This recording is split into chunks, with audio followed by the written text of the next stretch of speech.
सफलता गुरु के online platform पर फिर आपका स्वागत है। आज हम करंट अफेयर लेकर आए हैं जो भी आपके एग्जाम से रिलेटिव है। तो देखते हैं दोस्तों आज के क्या करंट अफेयर है, क्या पॉइंट्स हैं।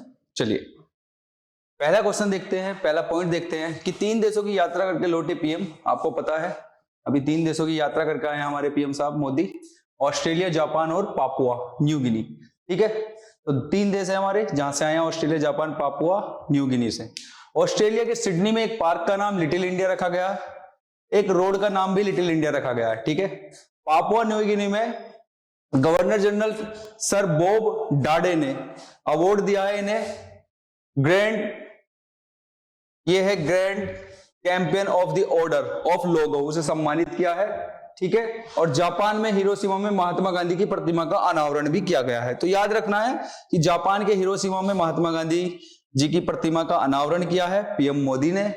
ऊपर से पापुआ में इन्हें अवार्ड मिला है grand champion of the order of the logo, Papua का सबसे बड़ा अवार्ड है ये। ठीक है, और ऑस्ट्रेलिया में क्या काम हुआ है, एक पार्क का नाम लिटिल इंडिया रखा गया है और एक रोड का नाम भी लिटिल इंडिया रखा गया है।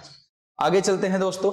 वैसे आते ही इन्होंने वंदे भारत ट्रेन की हरी झंडी दी है जो आपकी दिल्ली से देहरादून के लिए चलेगी।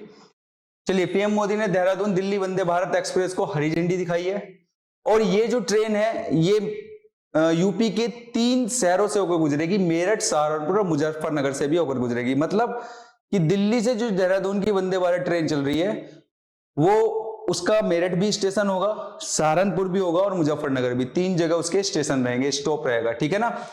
रेल मंत्री की बात करें तो अश्विनी वैष्णव ने कहा है कि 3 तरह की वंदे भारत चलाई जाएंगी भारत देश में और बहुत जल्द हर एक राज्य को भारत के आपकी वंदे भारत ट्रेन मिल जाएगी बहुत जल्दी। ठीक है, ये इंग्लिश वालों के लिए है, अगर किसी को देखना है, स्क्रीनशॉट लेना है तो वो ले सकते हैं।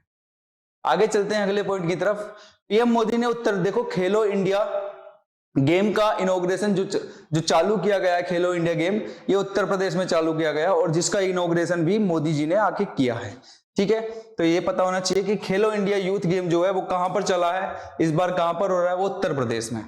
आगे चलते हैं। पहली बार मंगल ग्रह से पृथ्वी पर भेजा गया है एक सिग्नल, 16 मिनट में रिसीव हुआ है। साइंटिस्ट ने इसे डिकोड करने के लिए लोगों से मदद मांगी है, डिकोड करने के लिए कि अगर कोई इस सिग्नल को डिकोड कर सकता है तो वो बता सकता है। ठीक है ना, आपको पता है हमारे देश में कितना टैलेंट है। तो कुछ ऐसे होते हैं जिनका जो एज ए हमारे इसरो में नहीं है, साइंटिस्ट नहीं है, पर फिर भी वो इन लैंग्वेज को बहुत अच्छे से जानते हैं, इसलिए उन्होंने बोला है साइंटिस्ट ने कि अगर कोई डिकोड कर सकता है तो बता दें। तो पहली बार मंगल ग्रह से पृथ्वी पर क्या भेजा गया, एक सिग्नल भेजा गया जो आया है 16 मिनट में।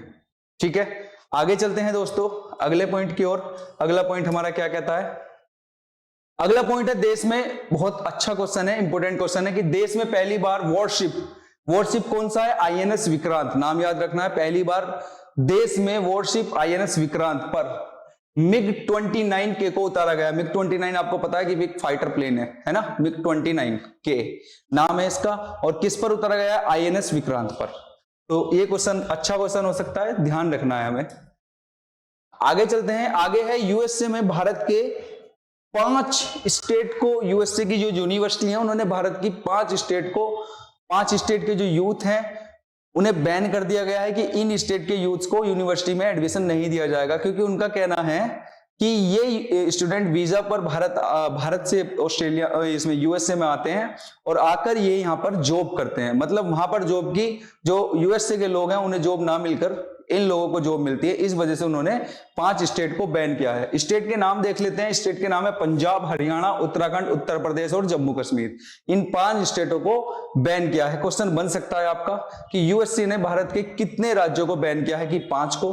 आ सकता है कि कौन कौन से हैं, पंजाब, हरियाणा, उत्तराखंड, उत्तर प्रदेश और जम्मू कश्मीर। ठीक है, पता होना चाहिए। और यूएसए में किसने किया है, यूएसए की यूनिवर्सिटी ने। आगे चलते हैं। अगले क्वेश्चन क्या है, भारतीय अंतरिक्ष अनुसंधान संगठन ISRO, Indian space research organisation 29 मई को NVS-01 नेविगेशन सैटेलाइट लॉन्च करेगा। ध्यान रखना है, भारत ने अब अपना नेविगेशन सैटेलाइट लॉन्च करेगा और यह सैटेलाइट गूगल को टक्कर देगा। मतलब देखो क्या है, ये एक नेविगेशन सैटेलाइट है जो भारत का खुद का नेविगेशन सैटेलाइट होगा। हम नेविगेशन मतलब मैप के द्वारा गूगल पे मैप डालते थे और उसके द्वारा हम लोकेशन का पता करते थे। अब इसमें क्या है, लोकेशन भारत ने ही अपना नेविगेशन सैटेलाइट चला दिया है और सेम जैसे गूगल पे आप अपने लोकेशन देखते थे वैसे ही इस सैटेलाइट के द्वारा आप लोकेशन देख पाएंगे इस। ठीक है दोस्तों, तो याद रखना है NVS-01 नेविगेशन सैटेलाइट है। नेविगेशन का नाम क्या है, इस सैटेलाइट का नाम क्या है, NVS-01 नेविगेशन सैटेलाइट, ये नाम याद रखना है। ठीक है, ये भारत का खुद का है जिसके द्वारा मैप देख पाएंगे। आगे चलते हैं अगले पॉइंट की ओर। अगला पॉइंट है परवीन सूद। परवीन सूद जो है वो अब नए CBI बने हैं, सेंट्रल ब्यूरो ऑफ इन्वेस्टिगेशन के नए डायरेक्टर बने हैं परवीन सूद। 2 साल का इनका कार्यकाल होगा, बताया था CBI के जितने भी डायरेक्टर होते हैं उनका कार्यकाल 2 वर्ष का रहता है। इनसे पहले कौन थे डायरेक्टर, DK शिव कुमार थे कौन डायरेक्टर, तो DK शिव कुमार को हटाकर उनका कार्यकाल पूरा हो गया है 2 साल का। अब जो है परवीन सूद जो है वो बने हैं सेंट्रल ब्यूरो ऑफ इन्वेस्टिगेशन के डायरेक्टर।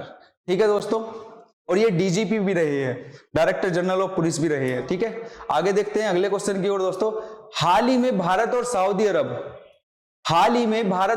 अरब के बीच अल मोहद अल हिंद नौसेना अभ्यास हुआ है। देखो नौसेना अभ्यास बड़े इंपॉर्टेंट है कि किस देश के साथ कौन कौन से नौसेना अभ्यास हुए। तो सऊदी अरब के बीच हुआ है अल मोहद अल हिंद नौसेना अभ्यास, सऊदी अरब के बीच हुआ है, यह दूसरा संस्करण है। भारत और फ्रांस के बीच कौन कौन से नौसेना अभ्यास हुए हैं, शक्ति, वरुण, गरुण।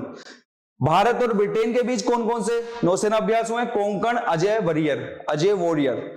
ठीक है, और भारत और ओमान के बीच जो नौसेना अभ्यास हुए हैं वो है नसीम अल बहर। भारत और ओमान के बीच जो हुआ है वो है नसीम अल बहर। तो याद रखना है, ठीक है, कि कौन कौन से नौसेना अभ्यास किस देश के साथ हुए हैं। आगे चलते हैं अगले पॉइंट की ओर। अगला पॉइंट है दोस्तों, हाल ही में अंतरराष्ट्रीय बास्केट फेडरेशन फीबा एशिया के नए अध्यक्ष एशिया के पी कृष्ण भट्ट को बनाया गया है। अच्छा इंपॉर्टेंट क्वेश्चन है कि भारत के पी कृष्ण भट्ट है जिनको बनाया गया है फीबा का नया अध्यक्ष, किसका, एशिया का। ठीक है, आगे चलते हैं अगले पॉइंट की ओर।